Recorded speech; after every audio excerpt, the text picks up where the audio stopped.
नमस्कार दोस्तों, जिस तरीके से मौजू ने जो कि मोहम्मद मौजू मालदीव के प्रेसिडेंट हैं, उन्होंने ऐलान किया है कि चाइना के साथ वो एक डिफेंस पैक्ट करने को पूरी तरह से रेडी हैं और कर भी लिया है। दोस्तों, इस तरह की खबर जो है भारत के लिए बहुत ही चिंता बन गई है। दोस्तों, आपको पता है कि जिस तरीके से मौजू का झुकाव लगातार चाइना की तरफ है, वो अपने आप में भारत के लिए चिंता का तो विषय है ही, साथ साथ जो है हमारे जो इंडो पैसिफिक रीजन है उसके लिए भी बहुत ही इंपॉर्टेंट हो जाता है। दोस्तों, इस मुद्दे को अच्छे से समझने की कोशिश करेंगे और आगे बढ़ने से पहले वीडियो को लाइक करें, चैनल को सब्सक्राइब करें और बेल आइकन को प्रेस कर दें।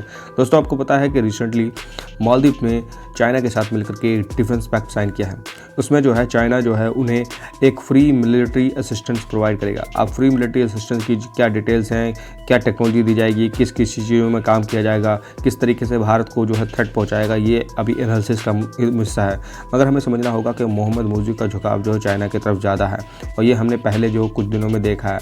अक्सर जो मालदीव के प्रेसिडेंट जो है जब भी पहले सिलेक्ट होते थे, इलेक्ट होते थे, तो हमेशा जो भारत की तरफ आते थे और भारत का दौरा करते थे। मगर इस बार जो है मौजू ने सबसे पहले चाइना का दौरा किया, फिर टर्की का दौरा किया और साथ साथ मोहम्मद मौजू ने कहा कि जो हमारी मिलिट्री, इंडियन मिलिट्री वहाँ पर प्रेजेंट है मालदीव्स में, जो कि एक तरह से सिविलियन की सहायता के लिए प्रेजेंट है, उसको भी वहाँ से रिमूव करने के लिए आदेश दे दिया और 10 मार्च डेडलाइन दे दी।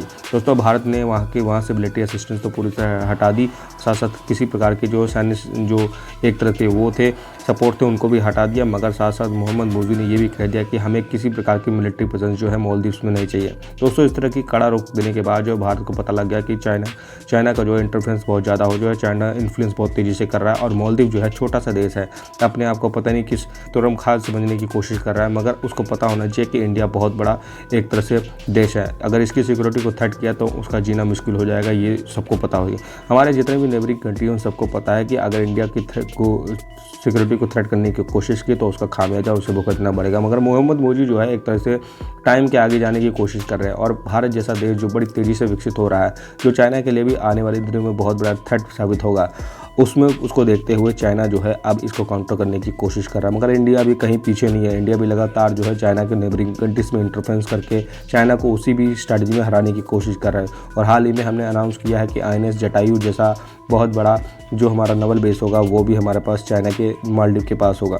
दोस्तों, आगे देखते हैं इसमें क्या होता है। तब तक के लिए धन्यवाद।